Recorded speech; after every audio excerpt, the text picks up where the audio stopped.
I've always known that Master W.D. Farad is Allah. I believe that Master W.D. Farad is Allah, and I believe that you are his messenger. I believe that your program is right, and I believe that your teachings are right, and that it was my belief in this that made me as successful as I was. Especially it was my firm belief in this that enabled me to stand up in the face of all opposition on television, on radio, before colleges, and before people out in the street at mass rallies, and support your program and present your program and represent your program. It was my faith in it that enabled me to represent it. God chose the Honorable Elijah Muhammad to occupy the position of messenger, leader, and teacher for 20 million black people here in America before America was ever discovered, before you and I were ever brought here. It was written that the Lamb, that this little meek and humble man would be raised up from the so-called Negro in this day and time. Do you understand that? I heard the Honorable Elijah Muhammad say that when Master Farad was teaching, he used to listen to him. He listened to him real careful. And he noticed that whenever Master Farad was teaching, he'd be carried away. And he wasn't talking about what someone was going to come and do to the devil. But he noticed that this man was talking about what he was going to do. He didn't talk like he was looking for some help. But he talked independent. He talked like one who needed no help. He never talked like someone told him so and so, but he talked like what he knew. He was independent. He listened carefully, and he began to think back all of what he had read in the Bible about this one who was supposed to come in the last day, and about what this one would do when he come in the last day. And he said that he believed every word that fell from the lips of Master Farad. He said he never heard a word that Master Farad uttered that he didn't believe. And because he believed him, he listened to him with an open heart, with an open mind, and with open ears. Because he listened with an open heart, an open mind, and open ears, he learned what others could not. He heard what the others couldn't hear. He saw what the others couldn't see. He understood what the others couldn't understand. He looked and saw Master Farad as he was. He knew who he was. He began to teach the others there in Detroit to call him prophet. They were calling him prophet because the Honorable Elijah Muhammad said, this man is fulfilling all prophecy. And then as he listened some more, he began to teach them to call him the Savior, because he sure is saving us from the condition that we were in. He's saving us from the clutches of our enemies. He told them that this man is the finder of the lost sheep, and he's given life to the lost sheep. They begin to refer to Master Farad as the finder and the life giver, the Redeemer.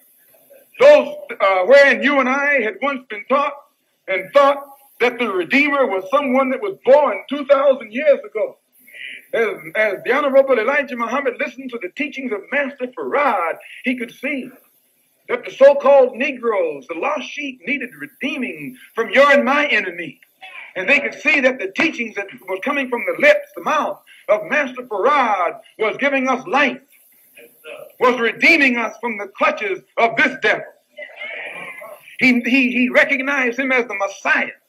He knew that it was written that a Messiah would come in the last day, and that the Messiah was someone who would travel all over the world seeking to save that which was lost.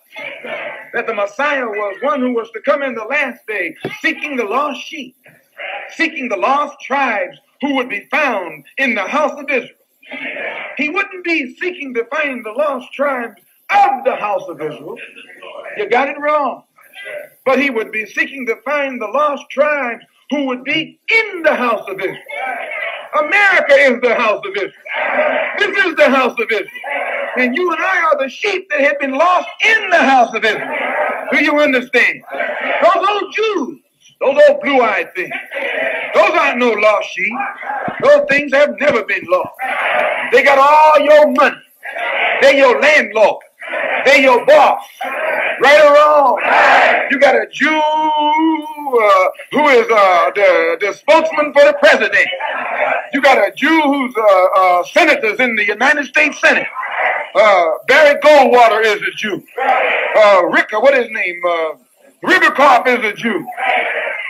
Dillon, the Secretary of Treasury, is a Jew. Yeah, he is. His old father was a Polish Jew. He changed his name to Dillon so you wouldn't know him. But our eyes are open. We see him. We know him. No, you can't say no Jew is lost. He got all your money. He got his money and your money too. How you going to say he's lost? The Jew knows his language. He knows his own name. He knows his own flag. He knows his own people. No, you're the one that's lost. You don't know yourself.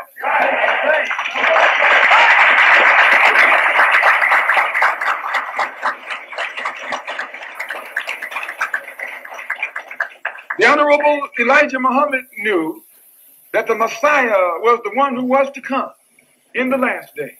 And he knew that Master Farad, the one who was teaching them, was fulfilling everything about which it had been written about the Messiah. That when it said it had been written that this Messiah would search the earth. He would come from the east and appear in the west. He would leave heaven and make his abode in hell.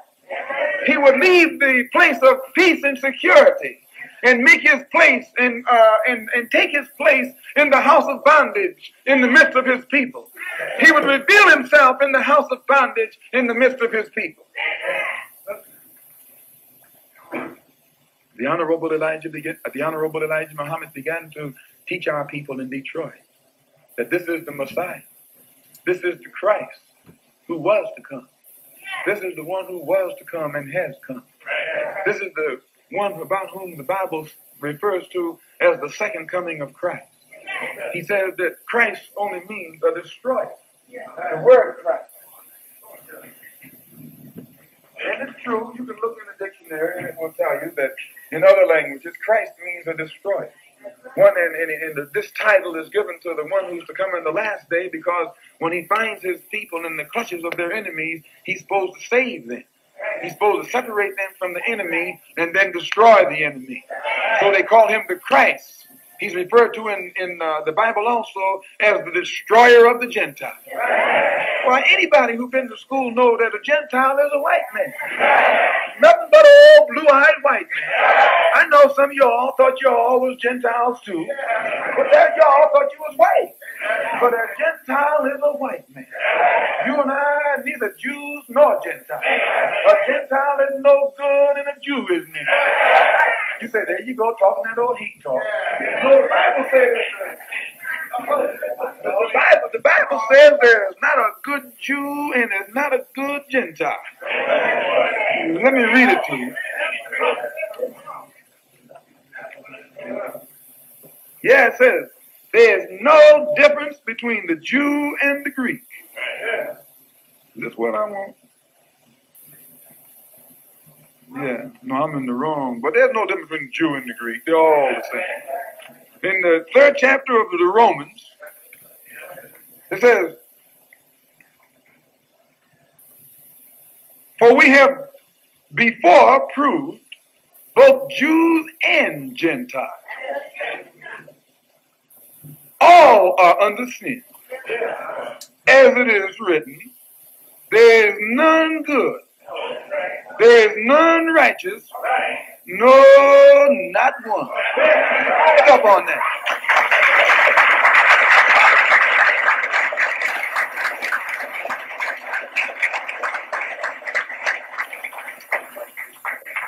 I'm glad you told me where that was. There's none of them no good.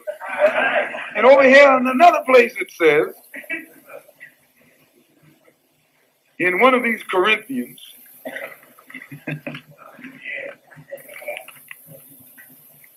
in the 1st Corinthians and the 10th chapter it says, but I say, this is Paul talking. Now you know all y'all talking about what Paul said. Listen, let me read you what Paul said. But I say, the things which the Gentiles sacrifice, they sacrifice to devils. Pick up on that. And not to God. And I would not that you have fellowship with devils. Look what he said. He said, a Gentile is a devil. A Gentile ain't nothing but a devil. And he said, you're not supposed to fellowship with no devil. You're not supposed to integrate with no devil. If you can't fellowship with him, you're not supposed to integrate with him. Right or wrong? That hurts your heart, doesn't it? Oh, yeah, it does. Yeah, that hurts. I remember a brother come to the mosque in New York one day. He just had got to the city from the cotton patch. And he had been dreaming all his life about when he got up north, he gonna get him a job or steal some money and get him a Cadillac and a white woman. That was his dream. And you know how that dream is because you dreamed it.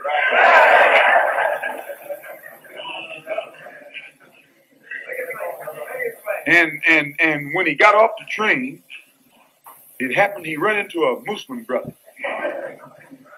He was just looking around at the tall buildings, you know, going crazy. And the brother caught him while he was looking up.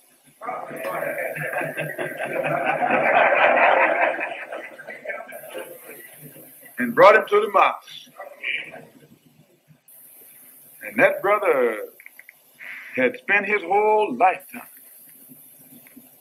thinking about the day when he just got to New York City and could get him a white woman. And when he sat there and listened to that teaching, he was shook up. He was tore up. All his plans were just, took a lifetime to lay those plans. In 1 minute to tear them up. This is true. He's a Muslim brother today. He changed his plan. The Honorable Elijah Muhammad changed his plan. So this is what's supposed to happen in the last day when the Christ comes. And the Honorable Elijah Muhammad recognized that the one who was teaching was fulfilling what it was said about the Messiah. Fulfilling what it was said about the Christ. And also what it says in Muslim theology about the Mahdi. Mahdi means one who is self-guided. Don't need no advice. Don't need no guidance. He's self-guided. He's so wise, he guides himself. That's God. Can't nobody guide himself but God. So the Mahdi is a title of God when he'll come in the last day. The Messiah is a title for God when he comes in the last day. The Christ is a title for God when he comes in the last day. But when he comes, how will he come? That's what Jesus' disciples asked. How will he come? And Jesus answered and says, as lightning comes from the east and shines unto the west, so shall the coming of what? The Son of Man be. Think up on it now. So shall the coming of the Son of a Man. Not the Son of a Spirit. Not the Spirit of a Spirit. Not the founder of a Spirit. Spirit is not even mentioned. But this one, this God, is one who in the last day will be born and will come in the flesh. He'll be the Son of a Man. He's referred to as the Son of Man, but he'll be born in the east. He'll leave the east and come to the west. But he'll be God in person. He'll be Allah in person. I know that's hard to take. Oh, yeah, that's hard to take. I hear you. You say, what you mean, man?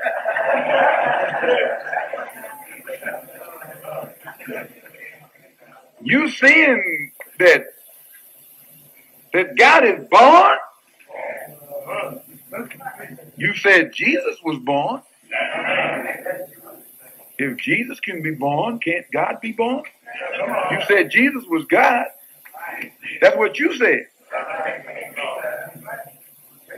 It says here in the Bible, in the 9th chapter of Isaiah, for unto us a child is born. Unto us a son is given, and the government shall be upon his shoulder. His name shall be called Wonderful, Counselor, the Mighty God. Pick up on that now. That's in the 9th chapter of Isaiah. And in the 6th verse, it says that, for unto us a child is born, a son is given, and the government shall be upon his shoulder.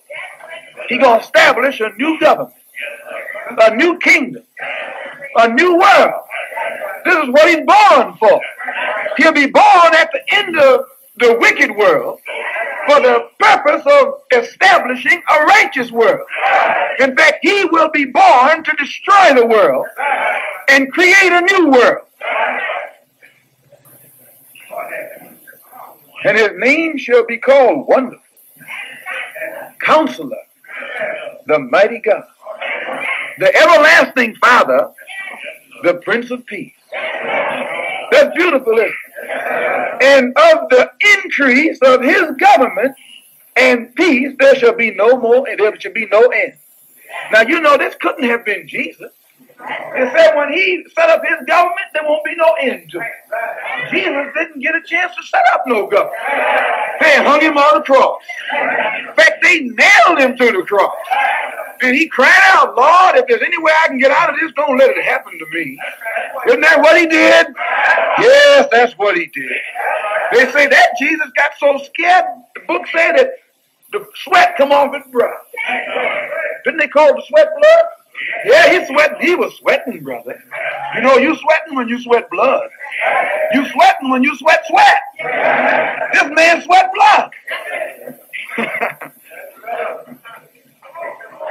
So he will be born at the end of this man's world. Be born at the end of the wicked kingdom. And he'll set up his own kingdom. A righteous kingdom. A kingdom in which he himself will be king. He himself will be the prince of princes. He'll make all his people princes. And he'll be the prince of those princes. He'll make all those who follow him kings. And he'll be the king of kings. He'll make all those who follow him lords. And he'll be the Lord of lords. He'll make all those who follow him gods. But he'll be the God of gods. Is that right or wrong?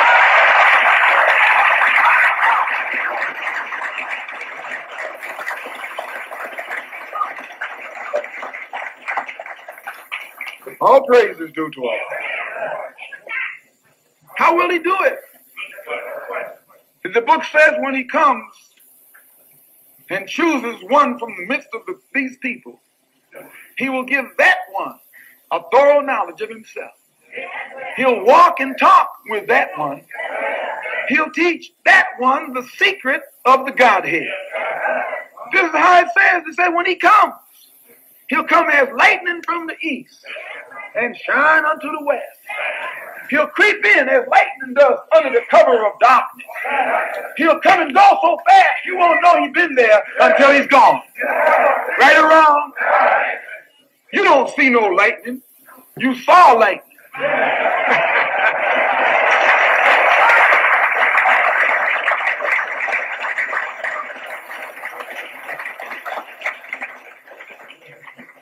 Before you know what it is, it was. Same way with God in the last day. Before the people know he's here, he'll be gone. It says, behold, he'll come without observation. And he also says he'll come as a thief. He won't be a thief, but he'll come as a thief. Why he'll come as a thief? Because his people have been stolen by thieves. And his people are in the clutches of a den of thieves. His people are in a house that has been established upon thievery. Right or wrong? His people will be stolen from the east and will be found in the west. Therefore, as lightning from the east shines unto the west, God in the last day, if he wants to save his people, will have to leave the east and come into the west. And since his people have been stolen by the thieves of the west, in order for God to come into their midst and free his people from the clutches of these thieves, he has to make himself look like a thief. He has to take upon himself the appearance of one of the thieves.